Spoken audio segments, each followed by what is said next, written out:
The carriage arrived in silence. No trumpet, no greeting, only the moan of the wind as the new governess stepped through the iron gates of Greystone Manor. Inside, the curtains stayed drawn. The twins never smiled. And somewhere in the walls, a lullaby waited to be heard again. What was buried with the late Duchess refuses to remain in the grave. And as Miss Beatrice Grey crosses the threshold, she carries more than books and duty. She carries a truth no one is ready to face.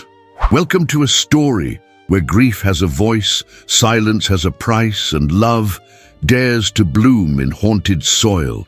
Tell us, where in the world are you listening from? And what is it about period romances that calls so deeply to the heart?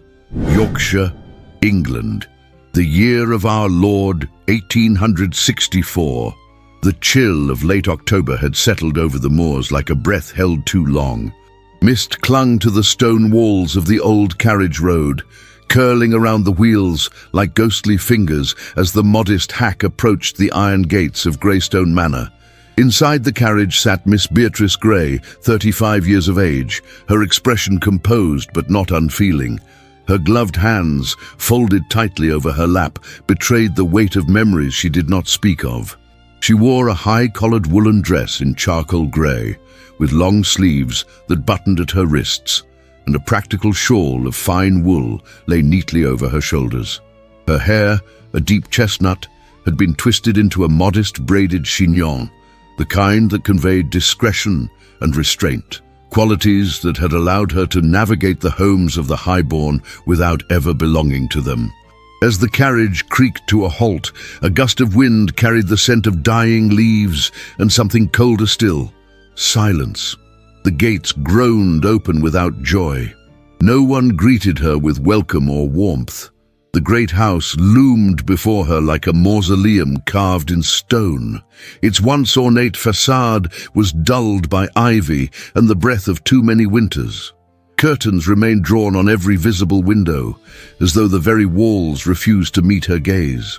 No smoke curled from the chimneys, and the air held a strange stillness, not of peace, but of suppression. The door opened not by anticipation, but by duty. There stood Mrs. Whitlow, the housekeeper, 58 years old, short, stout, with iron grey hair pinned under a white lace cap and a ring of keys hanging from her waist like chains of authority.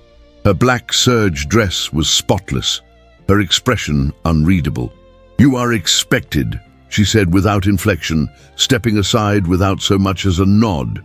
Beatrice entered. The air inside was colder than the wind outside. Candles flickered weakly in sconces along the corridor, casting long, broken shadows across the faded tapestries. The silence was not empty. It pressed, like a weight against the chest. Each step Beatrice took echoed, as if announcing her presence to eyes she could not see. "No introductions this evening, Mrs. Whitlow said, leading her through the dark hallways. "His Grace does not receive guests at this hour." "I am not a guest," Beatrice replied gently. The housekeeper turned, studying her with a look that was not quite disdain, but not kindness either. "You will find that here it makes no difference." She was shown her quarters, a narrow room with a single window overlooking the east gardens. The sheets were clean, but the air was still, as if no one had breathed there in years. Her trunk was placed by the door. The only sound came from the ticking of a small wooden clock on the wall. As she unpacked her few belongings, a Bible worn at the corners, a hairbrush, a folded photograph of her younger brother in uniform, Beatrice allowed herself a single, deep breath. She had known sorrow, but this place breathed it. Later, as the grandfather clock in the corridor struck 8, Mrs. Whitlow returned. "The children are ready." Today, the nursery was at the far end of the west wing, a room untouched by warmth. Toys lay scattered, not with joy, but with abandonment. The hearth was unlit, and in the far corner, 2 beds sat side by side. There, under identical patchwork quilts, were Lillian and Juliet Ashcombe, 8 years old, pale as porcelain, their golden brown hair tied in neat braids with dark blue ribbons. Their hazel eyes did not lift when Beatrice entered. They clutched each other's hands, as if one might disappear without the other. "Good evening," Beatrice said softly. No reply, only the quiet sound of breathing, too careful to be peaceful. She knelt between the beds, setting down a candle to cast its glow on the floor. "I shall not stay long. I only wanted to see you to say good night. I know coming here must feel strange." One of the girls blinked. The other did not move at all. "I'll come back tomorrow," she whispered. "You needn't speak. Not until you wish to." She rose and stepped toward the door. A board creaked under her heel, loud in the silence. One of the girls flinched. That night, in her narrow bed, Beatrice stared at the ceiling as the candle beside her flickered low. And then, as the hour turned to 10, she heard it, soft sobbing, not from a dream, not imagined, the sound of grief muffled beneath blankets, not of one child, but two. She sat up, frozen. Her hand moved to the edge of the blanket, but she did not rise. She listened, heart aching as the weeping carried on, as if from behind walls built not of brick, but of loss. And she understood. Greystone Manor was not a place merely of mourning. It was a place where sorrow had been instructed not to speak, where love had been buried alongside memory, and only silence remained to guard the tomb. But she, Beatrice Grey, had not come to be a shadow among shadows. Not yet. The morning at Greystone Manor dawned not with sunlight, but with a grey haze that pressed gently against the high, curtained windows. The world beyond the glass was wet with dew, and the branches of the yew trees sagged with moisture like mourners dressed in black. From her narrow window, Miss Beatrice Grey stood in silence, her hands clasped at her waist, her reflection faint in the rain-dappled pane. She had slept little. The cries in the night, fragile, muffled, persistent, still clung to her like the cold fabric of the sheets. She had not lit the fire. She had not needed to. The chill that inhabited Greystone did not come from outside. It was born of something much older than weather. Beatrice dressed with precision and quiet resolve. Her navy woolen gown, neatly pressed the night before, hugged her slender figure without vanity.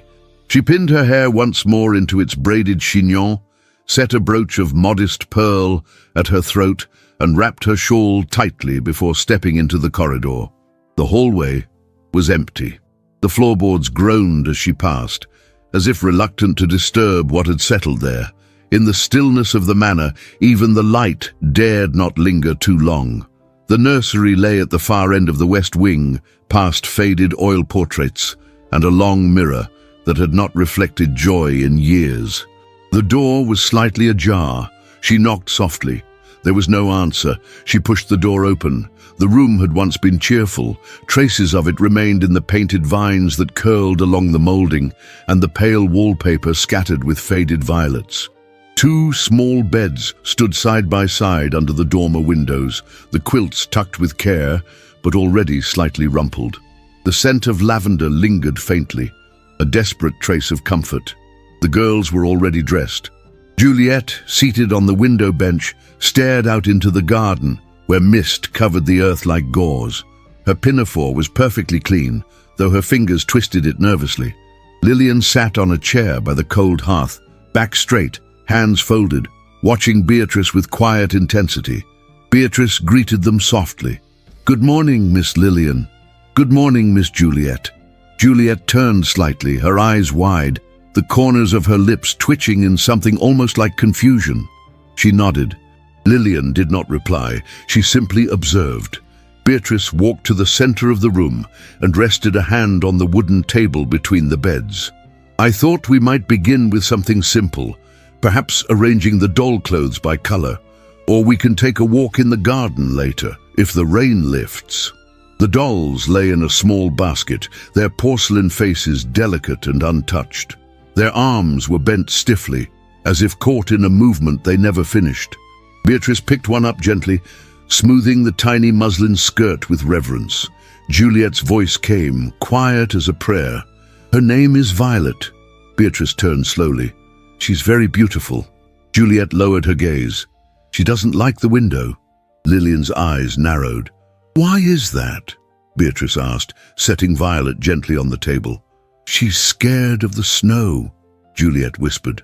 Then, blinking as if she had said too much, she turned her gaze back to the garden. Beatrice walked to the hearth. Perhaps today we shall clean out this fireplace together, and tomorrow, if you like, we can light it. A nursery should never be cold. Lillian spoke then, her voice steady. No one lights it. Papa doesn't like flames. Beatrice met her eyes, hazel, shadowed with secrets. And do you like the cold, Miss Lillian? Lillian looked away. They passed the morning in careful silence. Juliet allowed Beatrice to help her sort buttons into jars. Lillian moved the dolls with surgical precision, then sat beside her sister without speaking. The governess did not push. She let them move at their pace, as if they were birds bruised from flight and too fragile to cage. By noon, Beatrice had begun to learn the small rhythms of the nursery, the way Juliet reached for her sister's hand whenever thunder murmured, the way Lillian blinked once, not twice, when uncertain. She learned that their governess before her had been called Miss Trant, and before that, someone named Miss Delby. She learned that both had left without farewells. She also learned to listen to what was not said. That afternoon, while returning from the linen closet, Beatrice allowed herself to explore. The house, vast as it was, seemed deliberately curved around one central emptiness. There were entire corridors without sound, doors that had not been opened in years, and spaces where the walls seemed to lean in with suspicion. It was there, at the very end of the north hall, that she found it. A door bolted with iron and trimmed in dust. She placed her gloved hand gently on the frame. The air there was colder, still. She stepped back and turned the corner, only to find Mrs. Whitlow approaching from the opposite end. The housekeeper's eyes narrowed. That wing is closed. Beatrice, ever composed, nodded. Might I ask why? Mrs. Whitlow's lips tightened. Her voice dropped. Because that part of the house no longer serves the living, and I suggest, Miss Grey, you let ghosts lie where they rest. The words were not a threat. They were a truth, and they rang louder in the silence than any scream. That evening, Beatrice helped the girls prepare for bed. They did not resist her presence. Juliet even leaned into her for a moment while she straightened her collar. Lillian permitted a touch on her shoulder when Beatrice handed her a hair ribbon. She lit a candle on the bedside table. Would you like me to stay until you fall asleep? The girls shook their heads, but Juliet's hand clutched the blanket with a little more force than before. Beatrice kissed the tips of her fingers, then touched each girl's forehead. Until morning, my darlings. I'm just down the hall. She returned to her room. The air was thicker that night. The candle would not stay lit. She sat at her desk, pen poised over her journal, but wrote nothing. Her ears strained against the silence. At the stroke of midnight, the sound came. A click, then a winding whir. The music box. Soft notes, halting, fractured, drifted through the corridor like breath across glass. Beatrice stood, heart tight in her chest. She opened her door. The hallway was empty, but the tune continued faint and trembling until it faded once more into the dark. She waited. Minutes passed. The stillness returned, and then a whisper. Juliet's voice, barely more than a thread. She stands in the snow, the child murmured, but only when Papa sleeps. The candle flickered. Beatrice stepped back, breath caught in her throat. She closed the door and sat at the edge of her bed, hands pressed together. There were stories in this house, not the kind one tells to children, but the kind that children remember. The third morning in Greystone dawned beneath a pale and sunless sky. Clouds hung low over the Yorkshire moorlands, a shroud of grey wool muffling the light before it could reach the windows of the old manor. Rain had come in the night, not in torrents, but in a steady, whispering drizzle that slicked the stones and painted the hedges in melancholic silver. In the quiet of the house, Beatrice Gray moved through the west corridor with a lantern in one hand and a list of repairs in the other. She had requested permission to begin reorganizing the library, claiming it would help the children to resume their lessons with structure and dignity. In truth, she needed a space untouched by sorrow, a room that might breathe something other than dust and silence. The library had once been grand. It still was in its bones. The high ceilings were lined with coffered oak, and shelves stretched from floor to crown, heavy with leather-bound volumes whose spines bore the faded gold of forgotten knowledge. But the air was stale. Drapes hung like mourning veils over tall windows, and the fireplace remained cold and choked with ash. No one had read here in years. Beatrice rolled up her sleeves, tied a linen apron over her wool dress, and began. For hours she worked in silence, dusting shelves, sorting books into careful order, her fingers trailing over titles in Latin and French, their pages crumbling like pressed petals. There was a reverence to the way she moved, as if the room itself were watching, as if the house were deciding whether to trust her. And then she saw it. Near the far corner, behind an armoire and half hidden under a faded velvet cloth, stood a canvas, tall, covered, waiting. Beatrice hesitated. Her fingertips lingered on the edge of the cloth. She drew it back. A breath caught in her throat. The portrait was of a woman not much younger than herself. Auburn hair, rich and gleaming, swept into an elegant coil beneath a comb of pearls. A gown of emerald silk, its folds painted with such mastery they seemed to shimmer in the low light. At her throat, a strand of pearls. At her wrist, a thin golden bracelet. But it was the eyes that held Beatrice fast. Green, luminous, haunting. Eyes that saw beyond canvas and candlelight. Eyes that asked questions the room refused to answer. The brass plate at the bottom read, Arabella Wyndham Ashcombe, Duchess of Greystone, deceased, 1862. Beatrice stepped back. So this was her, the woman whose absence echoed through every corridor, the woman whose daughters cried into their pillows each night, the woman whose name no one spoke. She covered the portrait once more, but not with the same care. The cloth no longer felt like protection. It felt like denial. That evening, the girls were quiet during their lessons. Juliet practiced her letters with slow concentration. Lillian sat by the window, sketching something with a charcoal pencil, a tree, perhaps, or a figure. The lines were sharp. The sky in the drawing was all grey. Beatrice let them work in silence. When the candle had been lit and supper cleared, she gathered her courage. In the soft glow of the nursery, she knelt beside Lillian's chair. "Do either of you enjoy music?" she asked gently. Juliet's head lifted. "Mama played the piano." Lillian did not speak. "I used to teach it before I came here," Beatrice continued. "Only if you wish, perhaps we might try a song together?" Juliet's lips parted in something like hope, but just as quickly, the light dimmed from her face. She looked toward the door. A shadow passed beyond the glass. Beatrice turned. A moment later, a knock echoed, measured, cold. The Duke. He entered without waiting. His presence, as always, changed the temperature of the room. Duke Everard Ashcombe, tall and severe in a dark frock coat, his cravat impeccably tied, his eyes unreadable. "I was told there was talk of music," he said flatly. Beatrice stood. "Only a suggestion, Your Grace. The girls... There will be no music in this house." His voice, though controlled, carried the weight of finality. It struck the air like iron against stone. Beatrice held his gaze. "Forgive me, but they remembered their mothers playing. I thought... His tone remained low, but it trembled with something more than irritation. "Did you come here to think, Miss Gray, or to obey?" The silence that followed was thick. Beatrice's heart pounded in her chest, but her voice, when it came, was steady.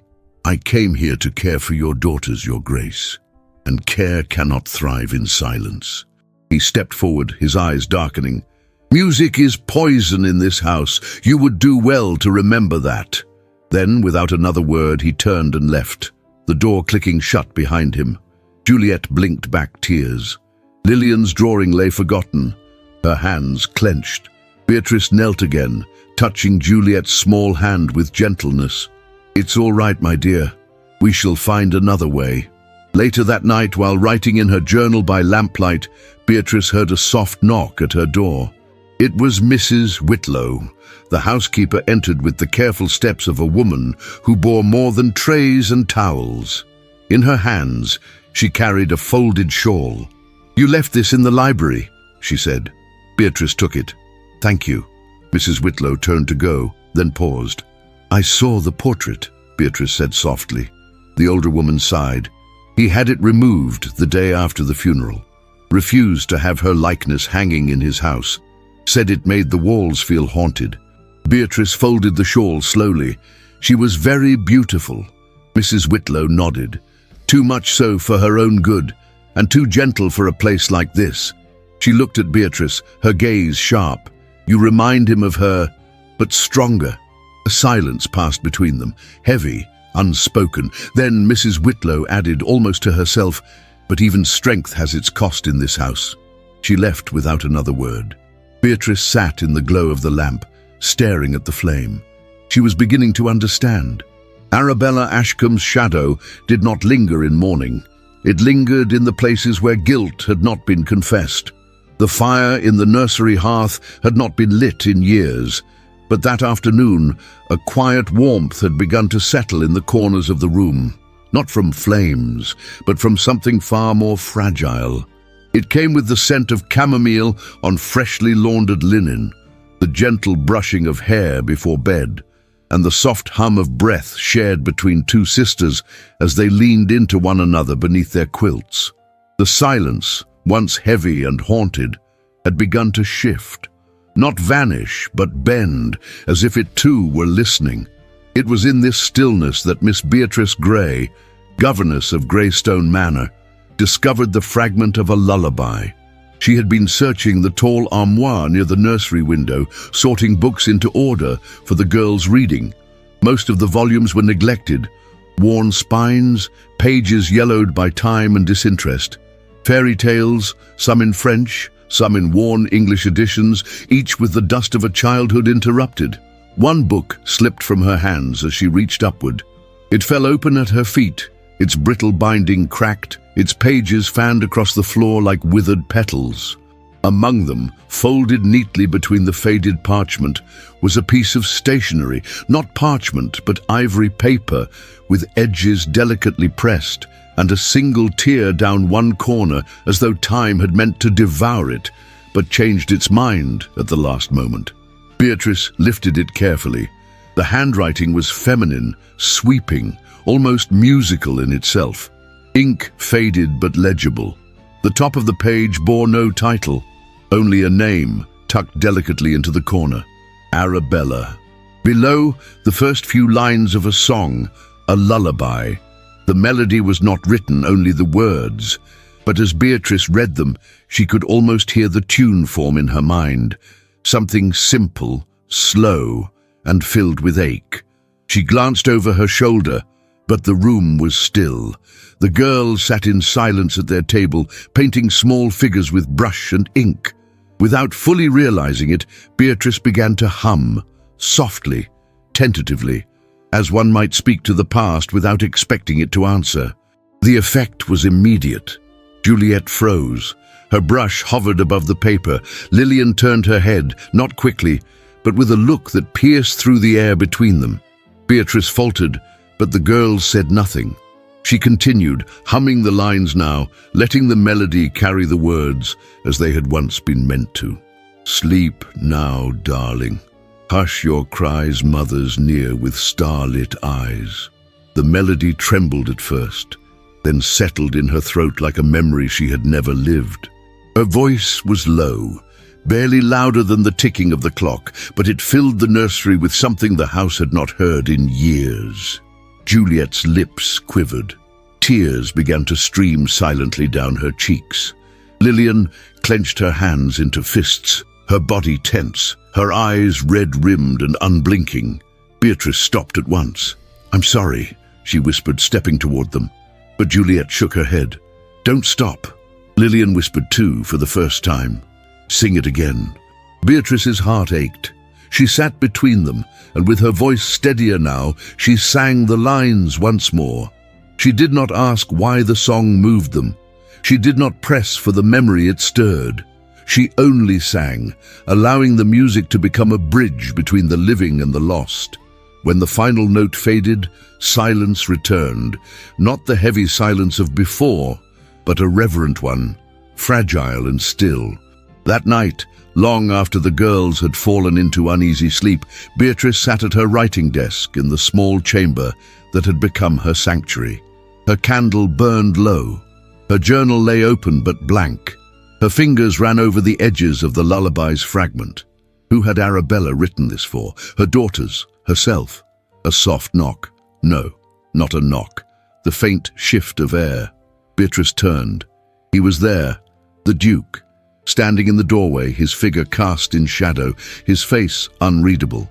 He wore no coat, only a dark shirt, open at the collar, and the deep creases of weariness beneath his eyes. He said nothing. For a moment, they simply stared at one another. The air between them was thick with something unspoken, not anger, not regret, but something brittle and intimate, like porcelain balanced on a ledge. Then, wordlessly, he stepped forward. In his hand, he held a second page. He placed it on her desk, beside the fragment she had found, and turned to leave without a sound. Beatrice reached for the paper. It had been torn at the edges, burnt. The ink was blurred near the corner, as if the fire had tried to consume it but failed. More verses, the same lullaby, but these lines were darker, not unkind, never cruel, but sorrowful. There was pleading in them, a quiet desperation. "If I vanish, hold me near, sing me home where none can hear." Beatrice read the words 3 times, her throat tightening more with each pass. This had not been written for a child. This had been written for herself. Arabella had not simply composed a lullaby. She had written a lament, an elegy wrapped in melody, a cry to be remembered long after her voice could no longer be heard. Beatrice sat in silence for some time, her fingers tracing the ink, the paper warm beneath the candlelight. When she finally closed her eyes, sleep came quickly, and with it, a dream. The corridors of the manor stretched endlessly before her. Shadows pooled in corners where no fire had ever touched. The air shimmered faintly, as if lit by moonlight without a source. Down the corridor of the East Wing, a place she had never entered, she saw movement. A woman, dressed in emerald silk, her auburn hair swept back, her face half-turned, unreadable. She walked slowly, her hand gliding along the wall, as though retracing something already lost. She did not look at Beatrice. She did not need to. The music followed her, echoing faintly against the walls. Not broken now, not disjointed, complete. When Beatrice woke, the candle had burned down to the base. The room was still. The fire in the hearth had not been lit. But the air carried a note. Soft, familiar. The song, still lingering, waiting. The sky broke just past the hour of 5.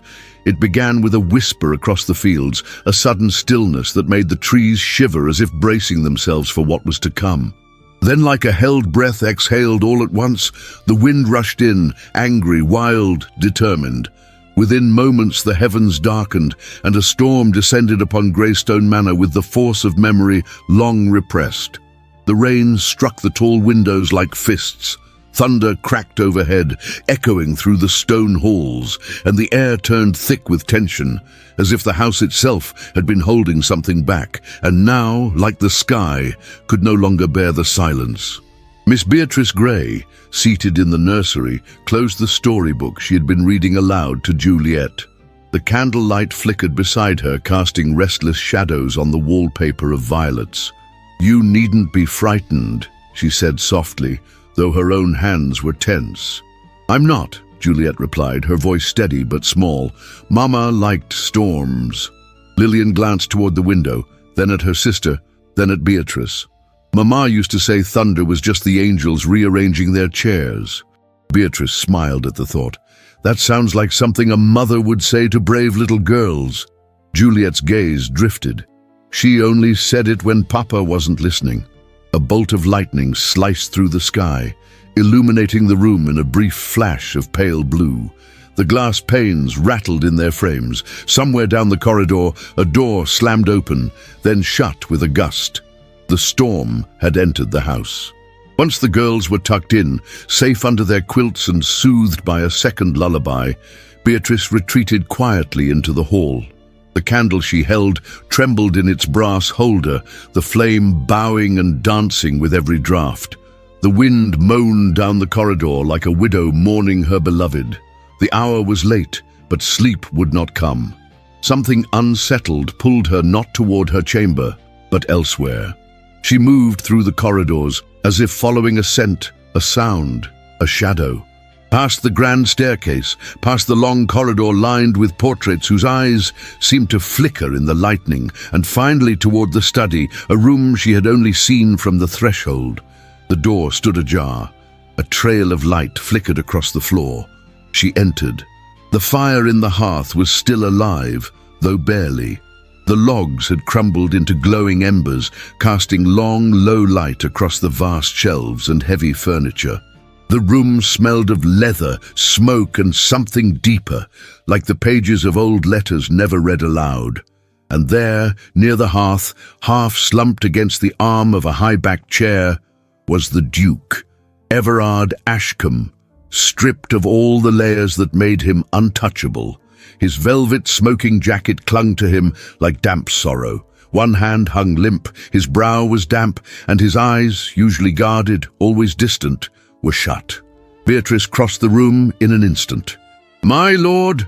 She knelt beside him, setting down the candle on the rug. Her hands moved without hesitation, checking the pulse at his wrist, the warmth of his forehead. He was breathing, shallowly, unevenly, but breathing. She touched his shoulder gently. "Everard." His head lolled slightly, his lips moved. "I should have stopped her." The words were broken, barely a breath, but Beatrice heard them, and they pierced her deeper than any thunderclap. She closed her eyes for a moment, her heart racing. Then, with a strength born of urgency, she reached for the throw by the nearby settee and placed it over him. She drew the chair closer, letting the warmth of the fire reach him, and remained there, seated beside him as the storm raged just beyond the tall windows. Time passed in fragments. The room, with its old books and faded maps, held its breath with her. When his breathing steadied and his brow cooled, Beatrice rose. She could have returned to her chamber, but something held her there, a whisper not from lips but from walls. Her gaze swept the study, across the bookshelves, over the desk littered with unopened correspondence, and finally to the small cabinet beneath the shelves, its panel slightly ajar. She approached slowly. Her fingers found the hidden mechanism almost by instinct. The panel gave way with a soft groan. Inside, dusty, carefully bundled, was a collection of letters. She should not have read them, but the house had already begun to speak, and the truth, long buried, had already begun to rise. She took the first letter from the top. The handwriting was familiar. She had seen it before, on the page of the lullaby. Arabella. The letter was addressed not to her husband, but to R.S. Bellamy. "Do not come again. He suspects. I fear I've waited too long. What once felt like poetry now feels like quicksand. I can't breathe in this house. I can't dream. If I vanish, forget me." Beatrice stared at the page, her breath caught in her throat. Who was Bellamy? A friend, a confidant, a lover. And what had Arabella meant by vanish? She placed the letter back as she had found it, her hands trembling. She turned to look at the man still asleep in the chair, the man who haunted his own home like a living spectre. Had he read those words? Had he seen the name? Did he know of the letter at all? She looked at him differently now, not with fear, but with a deep and unspoken question. What had truly happened on the night Arabella died? The fire gave one last crackle. The storm outside began to lessen, its fury retreating into the night like a beast satisfied. Beatrice extinguished the candle and left the study in silence, her heart heavy with secrets that no longer wished to stay hidden. The air in Greystone Manor changed after the storm, not entirely, but perceptibly, as if something beneath the foundations had been stirred and now waited, coiled and patient, for the next fracture. The wind no longer howled, but it whispered along the corridors, catching behind doorframes and sighing beneath windowsills. The fire in the nursery hearth burned now with regularity, but its warmth could not soften the chill that had settled within the walls. Beatrice felt it, in the way the servants walked more quietly, in the tight lines of Mrs. Whitlow's mouth, in the silence of the Duke, and she felt it most of all in the children. Juliet's gaze, once tentative and timid, had become distant, her words fewer. She often stared toward corners of the room as if listening to someone who was no longer there. Lillian, by contrast, had grown stiller. She spoke only when prompted and began spending her afternoons drawing. Not flowers or animals or the countryside, but figures, always in charcoal, always alone, always weeping. It was in this shifting stillness that Beatrice made a decision. On the morning of the 4th day since the storm, with the sun hanging low behind clouds, she descended to the study, not with hesitation, but with quiet resolve. She found Everard by the hearth, as if he had never left it. He sat in the same high-backed chair, his velvet jacket discarded, his waistcoat undone, his cravat absent. He stared into the flames, unmoving, a brandy glass untouched in his hand. Beatrice did not knock. She entered and closed the door behind her. The sound drew his eyes to her. Steel grey, tired, guarded. She stood before the desk, hands clasped in front of her, her posture unyielding yet calm. "I found the letter," she said softly. His gaze did not flicker. "I imagined you might." She waited, but he did not offer more. "You knew of Bellamy?" she asked. "I suspected," he replied after a pause. She wrote constantly. When she no longer sang, she wrote letters, pages of nonsense, music without melody. She filled silence with ink because she could not fill it with love. Beatrice's voice was steady. Or perhaps she filled it because no one else listened. That touched something. His jaw tensed. He turned his face slightly, as if the firelight offended him. "She withdrew," he said at last, "from the girls, from the world, from me." Beatrice moved closer, her skirts brushing the edge of the desk. And yet she wrote lullabies. She wrote farewells. His voice was rough. Not songs. She wrote apologies too late and prayers she no longer believed in.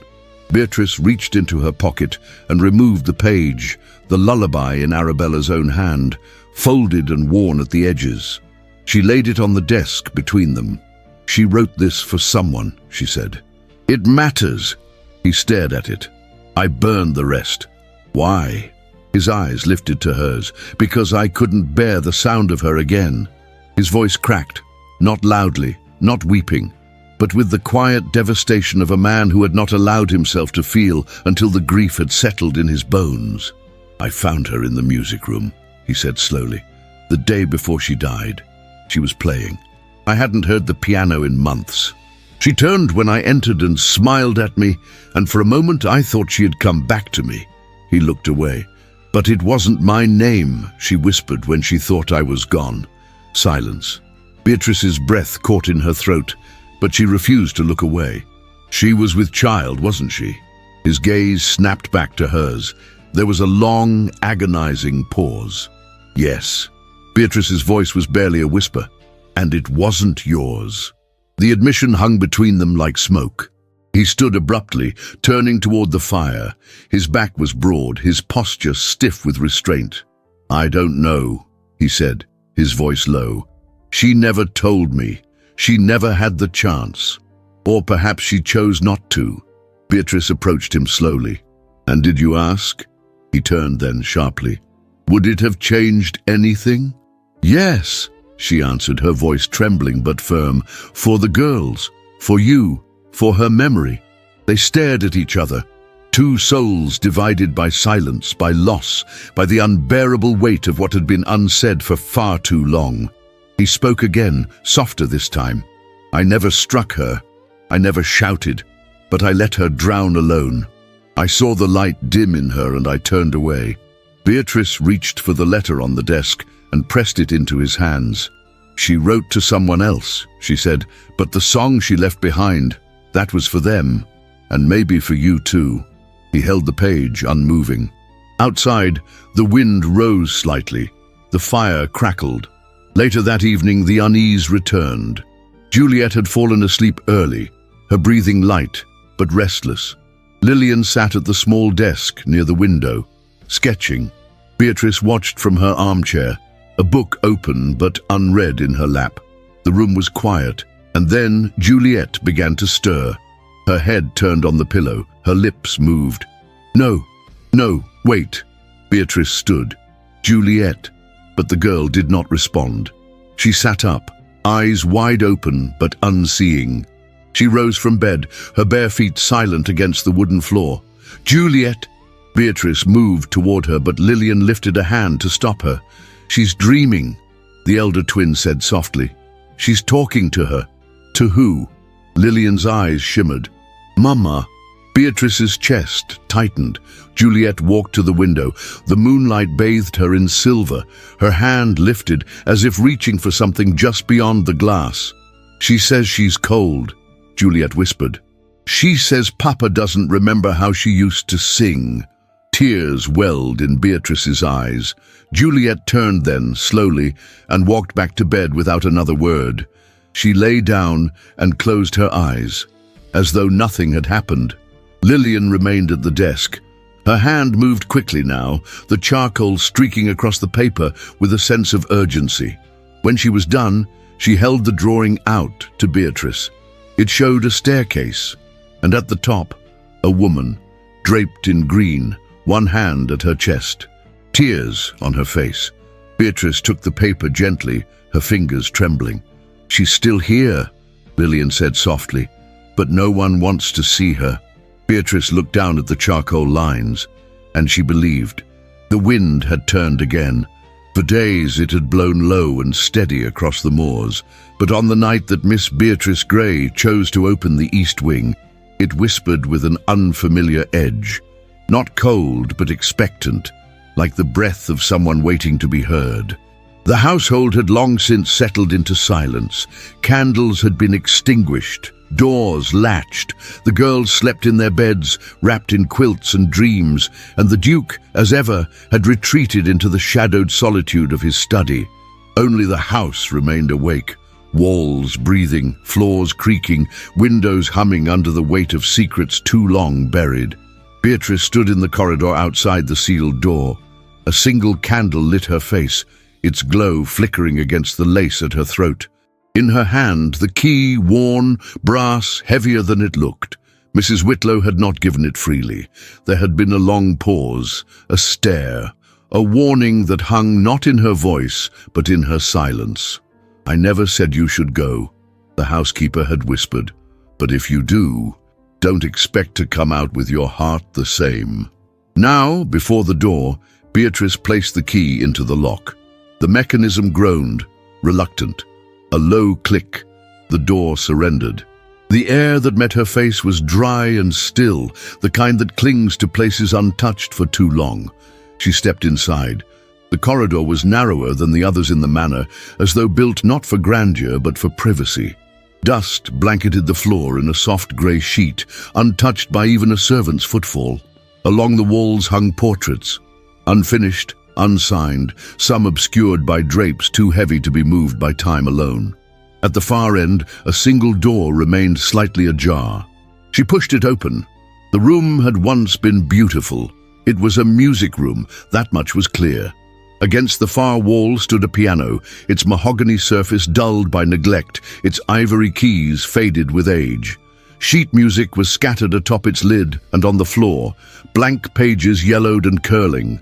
The curtains were drawn, but moonlight filtered faintly through the cracks, enough to reveal the outline of a rocking chair, a discarded shawl draped across its back, and beside it, a cradle, small, empty, still. Beatrice stepped into the space with reverence, her boots stirring the dust into soft spirals beneath her. She approached the piano. Her fingers hovered above the keys but did not touch. Instead, she knelt beside the cradle, where a stack of books leaned carelessly. Beneath them, hidden under a layer of delicate linen, lay a journal, its cover worn, the spine loose, pages spilling from within like petals torn from a bloom. She opened it. The handwriting was unmistakable. Arabella, the same hand that had written the lullaby, the same loops and slants, though now more frantic, more trembling. The entries were not dated, but they grew more erratic as she turned the pages. I hear the music even when I sleep. He doesn't hear it. He doesn't want to. He watches me now with quiet eyes, but they are not the eyes I married. R said we could leave, that there are places where no one would know, but I waited too long. I thought he would change. The baby kicks at night, as if reminding me he is real. But is he his or yours? Beatrice's breath caught, and then, near the back of the book, rushed, slanted, torn at the edge, a single line that sent ice through her veins. If he knows, he'll lock the truth away with me. She closed the journal gently, as though afraid the page might still be listening. Behind her, the rocking chair creaked. Beatrice turned, candle raised, but nothing moved, nothing visible, and yet the air had shifted. The room was no longer merely forgotten. It remembered. She left the east wing as carefully as she had entered, locking the door behind her and tucking the journal beneath her shawl. Her steps were light, her breath shallow, as if she feared waking someone not quite gone. But sleep would not come that night. Instead, she found herself in the kitchen at dawn, standing beside the old stove, her fingers wrapped around a porcelain cup. The fire crackled low, the smell of chamomile filled the air. She did not hear Mrs. Whitlow enter, but she felt her. The older woman stood by the doorway, arms crossed, eyes fixed on the flame. "You went," she said quietly. Beatrice turned to her. "I had to." Mrs. Whitlow nodded once. "I did too. Once." The silence stretched. "It was the night she died," the housekeeper continued, her voice thick but measured. "I heard her at the top of the stairs, crying, not like before, not delicate. No, she was shouting, loud, unafraid. I think she wanted him to hear." Beatrice's heart clenched. "Did he?" "I don't know. I came from the West Hall. I was carrying the twins' linen. By the time I reached the landing, she was gone." "Gone?" Mrs. Whitlow's eyes darkened. The door was open, the stairwell empty. I heard only the fall. She walked to the hearth and set her hand against the mantel, her fingers tightening. I saw her once more, at rest, in green. They said it was an accident, that she slipped, that the steps were slick. But I know the look of a woman who has made up her mind. Beatrice stepped closer. "You think she threw herself?" Mrs. Whitlow turned. "I think she wanted to be heard, and no one listened in time." The fire crackled louder for a moment. The old stove hissed softly.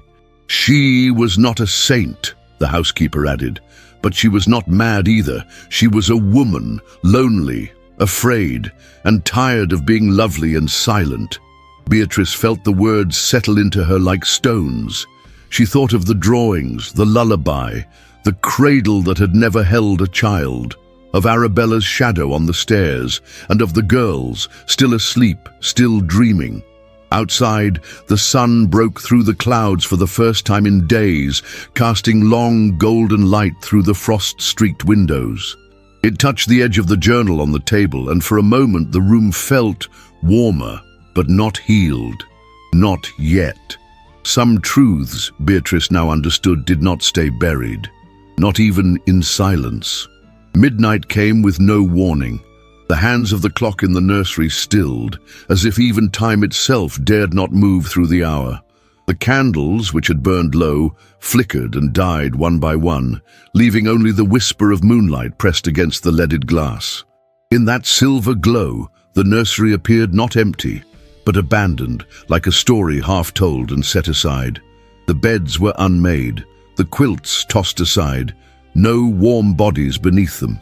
The twins were gone. Miss Beatrice Gray had only stepped away for a moment. A brief trip to the linen room, no longer than it took to fold a sheet. But when she returned, the nursery greeted her with a stillness so unnatural it made her chest tighten before she had even crossed the threshold. "Lillian?" she called gently, trying not to alarm. "Juliet?" Her voice was met with nothing but the soft ticking of the mantel clock. The dolls on the shelves watched in silence. The curtains rustled faintly, though the windows were closed. She searched the corridor, checked the parlor, the schoolroom, even the servants' stairwell. Nothing. Fear, cold and sharp, settled in her spine. She climbed the stairs with measured haste, every board beneath her feet echoing like a warning. At the end of the corridor, the east wing door stood open, the one she had locked with her own hand. The brass key still rested in the pocket of her gown. Beatrice stepped inside. The air was heavy, saturated with memory and something older than grief. She moved quickly down the narrow hall, past the portraits and closed doors, until the final room appeared ahead. Its door wide, its darkness soft with moonlight. They were there, Lillian and Juliet, seated on the floor beside the cradle. Juliet cradled something in her lap, a shawl, green silk, embroidered with tiny pearls. The same shawl Beatrice had seen once in Arabella's portrait, the same one she had found folded beside the piano weeks before. Lillian looked up first. Her face was pale, her eyes unblinking. Juliet sang. It was the lullaby. Every note, every word, flawless, pure, as if the melody had never fractured, as if it had waited inside her all along. "Sleep now, darling, hush your cries, mother's near, with starlit eyes." Her voice was not that of a child. It was light, like breath, but filled with a weight that did not belong to her years. It was as though she sang for someone else, someone unseen. Beatrice knelt slowly, her voice caught in her throat. "Juliet, where did you hear that?" Juliet blinked. "She sang it to me." "Who?" Juliet did not answer. She laid the shawl across her knees, then looked down at the cradle. "She misses us." Beatrice's hands trembled. She gathered the girls into her arms and held them tightly, pressing her face into their hair. Their small frames were warm, solid, real. But something else lingered in the room, a presence, a memory. The girls did not resist. They let themselves be carried back through the east wing, through the corridor of secrets, and into the safety of the nursery, now lit with trembling candlelight. Once they were tucked in again, eyes closed, breathing steady, Beatrice did not wait.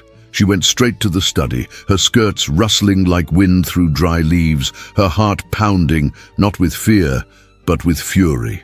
The Duke was there, as always. Seated in the shadows, eyes fixed on the fire that no longer warmed him. His expression was unreadable, as if he had known she would come, as if he had waited for it. Beatrice stood before him without ceremony. Her voice was low but unyielding. They were in her room. His jaw tightened.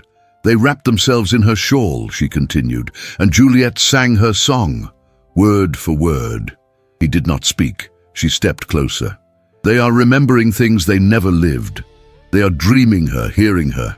And it is because this house is still full of what you refuse to say. His voice, when it came, was barely audible. She wanted to leave. Beatrice stilled. Everard's hands, clasped together, were white at the knuckles. His eyes did not rise to hers. She said she couldn't breathe here, that I had changed, that the house had changed. She wanted to take the girls, disappear. She said she would go to her sister in Bath. Beatrice swallowed. Her throat was dry. What happened? The silence between them grew thick, almost unbearable. She packed a trunk. I found it by the door. The girls were in the nursery. It was night.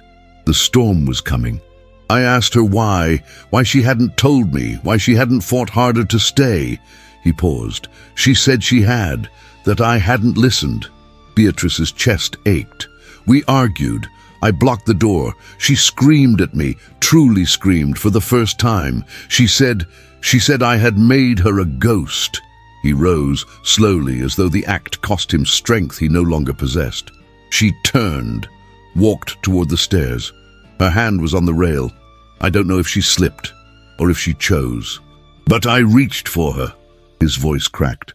And I was too late. He turned away, his breath heavy.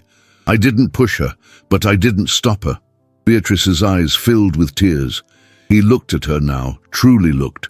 I buried her with silence. I never told the girls the truth. I told them she fell, that it was quick, that it was fate.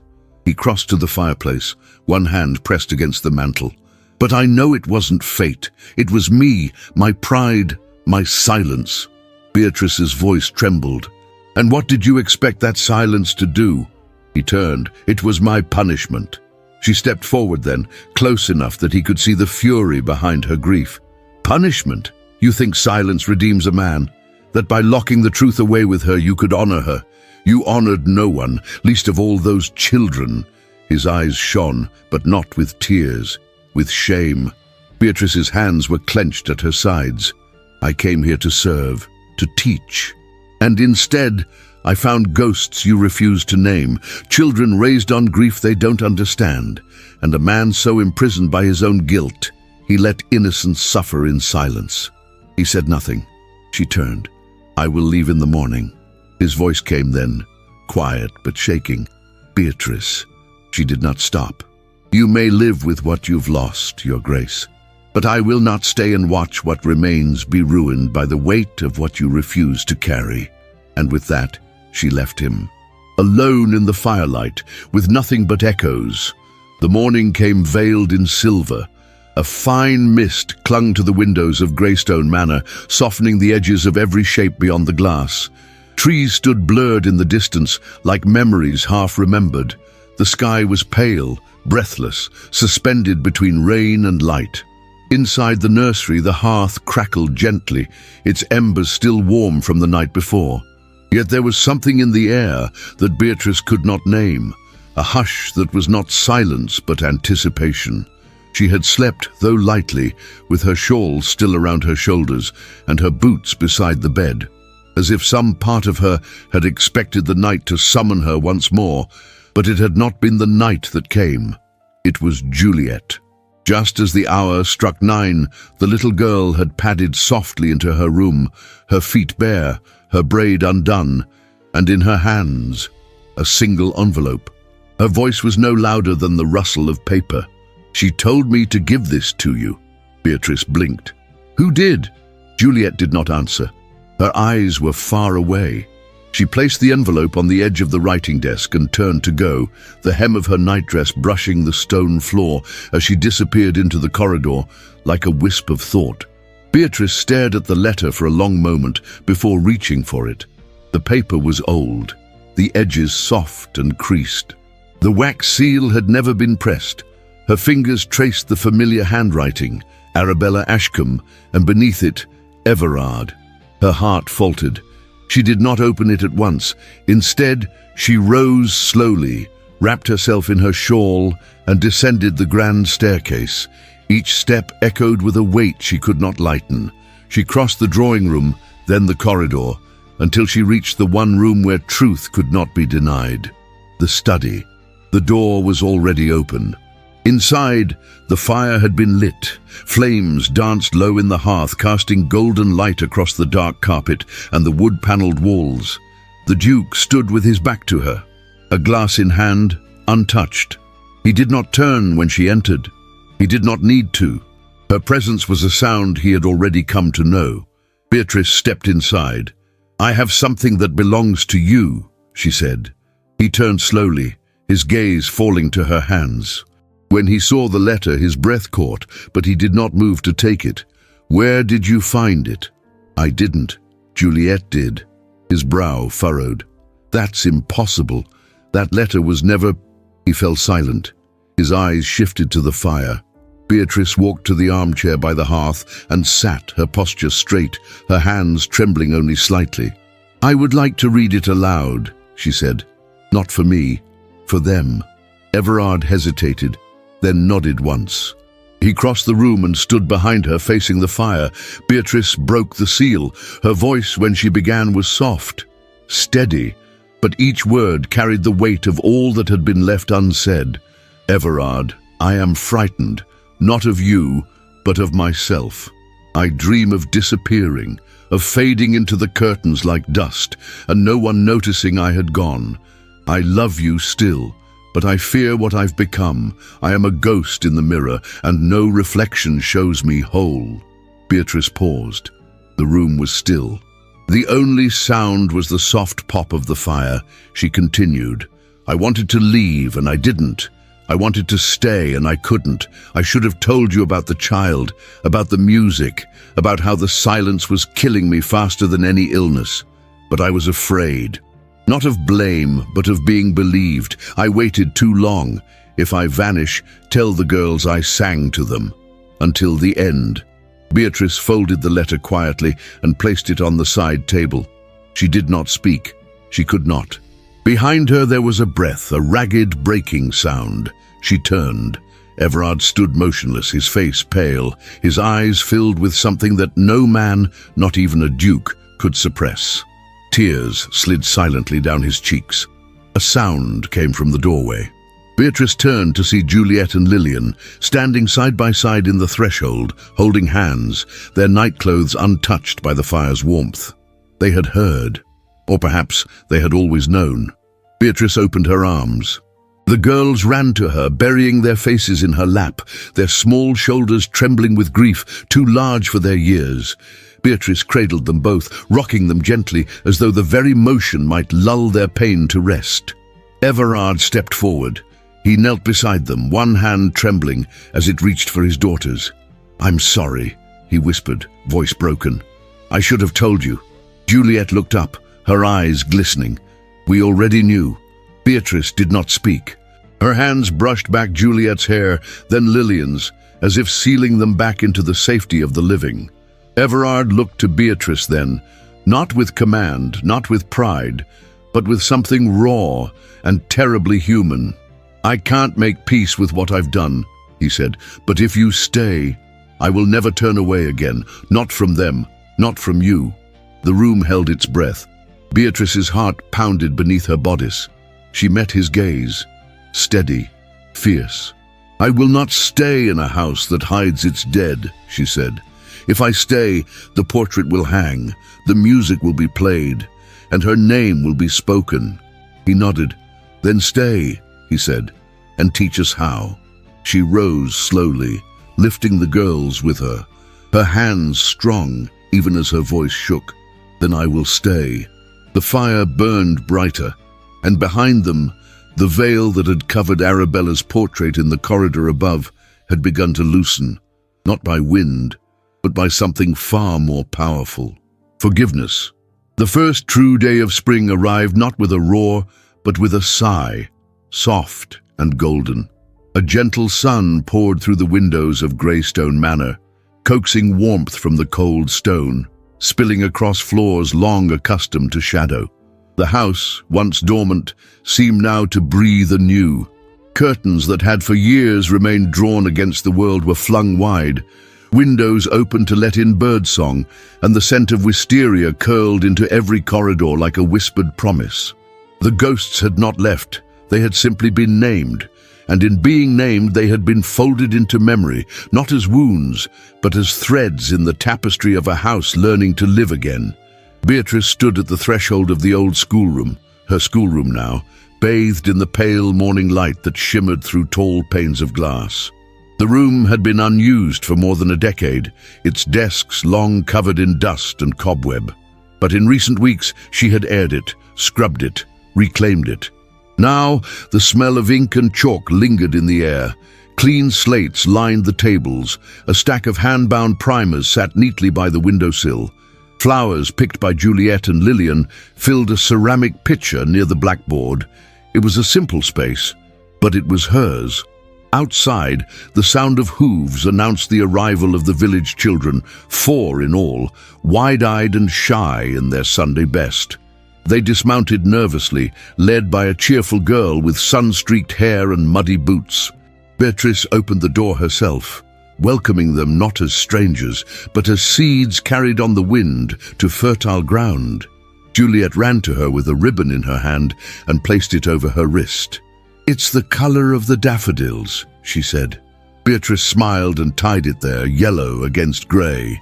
Later that morning, she led them through their letters and rhymes, teaching not from behind a desk, but among them, kneeling, laughing softly, touching a hand when one hesitated to speak.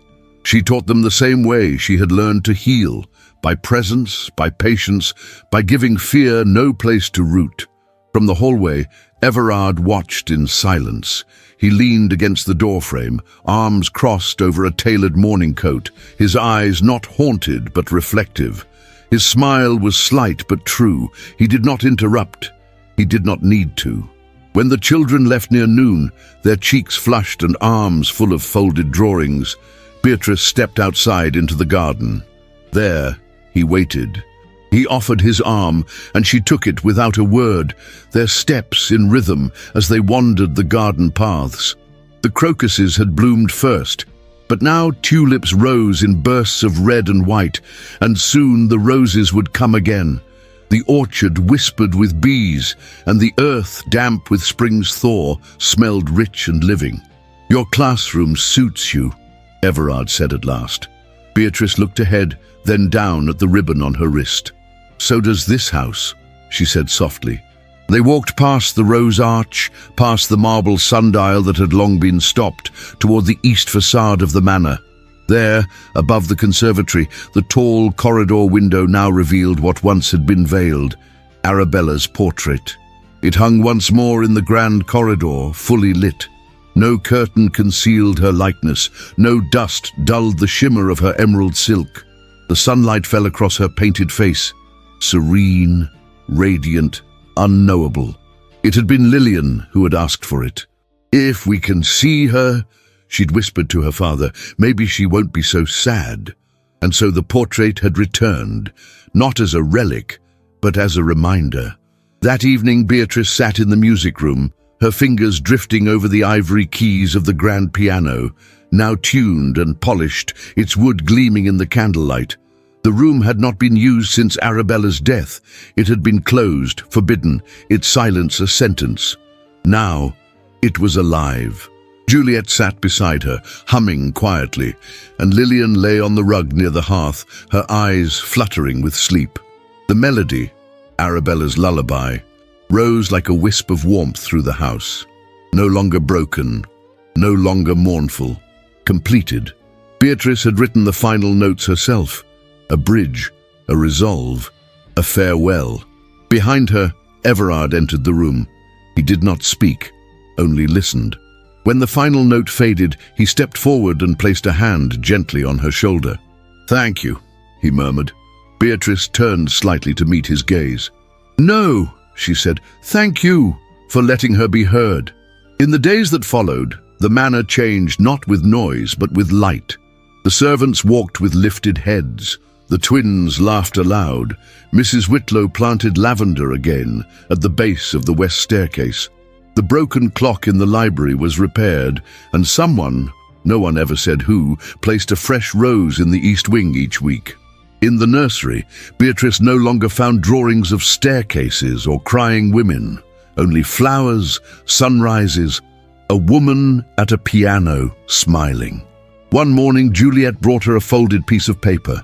"It's for your wedding dress," she said confidently. Beatrice arched an amused brow. "I haven't been asked." Juliet tilted her head. "You don't need to be. It's already decided." Beatrice laughed, but her eyes sparkled with something deeper. Later that afternoon, as she and Everard walked the garden again, they paused near the stone bench overlooking the orchard.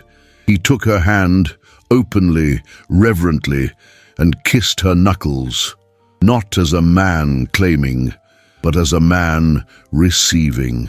Beatrice looked out over the land, over the fields now alive with green, and knew that love had not come in youth or in fairy tale. It had come after grief, after silence, after truth, and in that, it was stronger than anything she had dreamed. That night, as the lullaby played once more through Greystone's halls, the house did not echo. It sang. Greystone Manor stood proud beneath the golden hush of an autumn sun, its ivy-covered stones burnished by time, softened by laughter. The land around it had blossomed in quiet dignity, gardens tamed and thriving, orchards full, the great oaks whispering secrets to the breeze. Inside, the echoes that once haunted its halls had been replaced by footsteps of life. Music spilled from open windows. Chalk dust floated lazily in sunbeams, and the scent of bread from the village bakery, now run by Juliet's former nursemaid and her cheerful husband, drifted each morning into the schoolroom windows. 8 years had passed, and Greystone had changed. So had they all. Beatrice stood at the top of the manor steps, a warm shawl wrapped about her shoulders, a silver pin clasping it in place. Her chestnut hair was threaded now with streaks of gentle grey, though her eyes had lost none of their light. Behind her, the large oak doors stood open to the laughter of children. The nursery long since transformed into a place of shared learning for boys and girls alike. Lillian and Juliet were no longer children. At 16, they had become poised young women, alike in feature but distinct in spirit.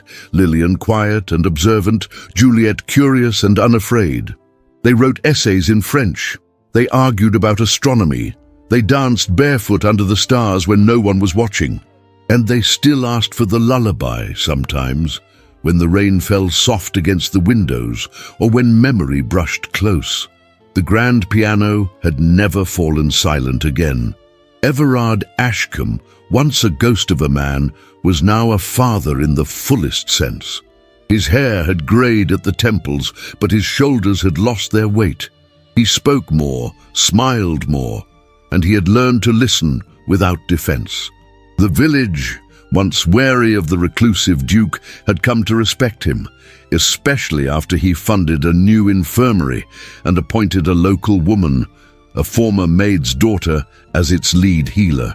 They called him just Mr. Ashcombe now, and he did not correct them. He and Beatrice had married quietly in the garden chapel on a morning thick with lilacs. There had been no guests of society, no diamonds, no titles exchanged, only the twins at her side and Mrs. Whitlow weeping behind a lace handkerchief that had once belonged to Arabella. 3 years later their son was born, Thomas Edward Grey Ashcombe, with hair the colour of wheat and eyes too large for his face. He was earnest and curious, and he adored his older sisters, who in turn adored correcting him. At 5, he was already fluent in questions, and fond of sitting on his mother's lap while she read aloud the very same fairy tale book that had once held the lullaby. Beatrice sometimes caught Arabella's name written faintly in the margins. She never erased it. Not all had come easily. Grief, like ivy, sometimes reached again for the heart. Juliet still woke with dreams she did not understand. Lillian, now writing her own stories, sometimes paused at the piano, pressing a single note over and over, searching. But they had grown in soil that knew sorrow, and that made their joy all the more rooted. Mrs. Whitlow had passed 2 winters ago, quietly in her chair, a fire burning low beside her. In her will, she left Beatrice a collection of pressed violets and a letter addressed to the only woman who ever made Greystone feel like a home. Beatrice had wept, then smiled, and placed the letter in the drawer beside Arabella's. The east wing had been opened fully, restored as a small museum of memory. Arabella's journal remained there, along with the veiled portraits and faded nursery. Visitors came sometimes, mostly women. They whispered through the rooms, read the last entries, and wept without knowing why. But the house did know. It held their tears in its walls, as it had once held sorrow, and now held peace. As for Beatrice and Everard, 8 years had not dimmed the thread between them. It had deepened. There were still evenings when they sat by the fire in silence, when his hand found hers, when her voice found the right chord. when his gaze lingered too long on her face, as though memorizing what he already knew by heart. They had loved across grief, across guilt, across a silence so deep it had nearly drowned them. And in the end, they had chosen to speak, to sing, to live. On that particular afternoon, as leaves spun lazily across the stone path, Thomas came running through the garden, breathless, waving a parchment in the air. "Mama!" he cried. "Come! Lillian finished the song!" Beatrice's breath caught. "She did. She wrote her own ending," he said proudly. "Juliet's going to play it. Papa says we must all come." She smiled, her heart rising like a flame long tended. "Then let's not keep them waiting." She took his hand and walked toward the house, each step slow, steady, sure. Inside, the music was beginning again, a new melody, a new chapter, a new morning at Greystone. Sometimes the greatest stories are not those of grand gestures or perfect beginnings, but of second chances.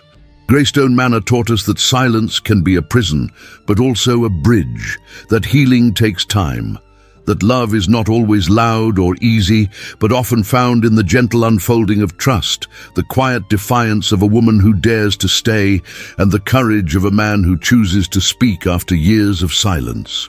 Beatrice and Everard's journey reminds us that we are never too broken to begin again, that ghosts do not always need to be banished.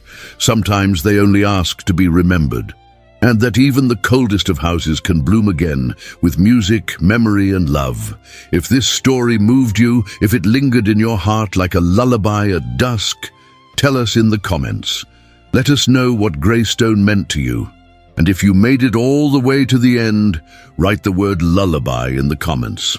That way, we'll know you were with us until the very last note, and it helps others discover our little corner of timeless tales.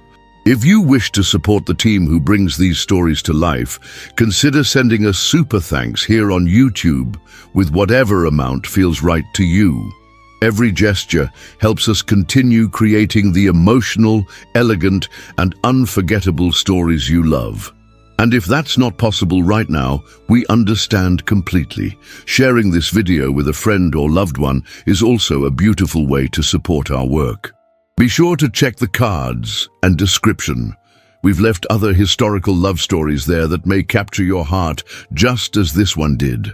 Until our next story, thank you for believing in romance, in resilience, and in the quiet strength of a woman who chooses to stay.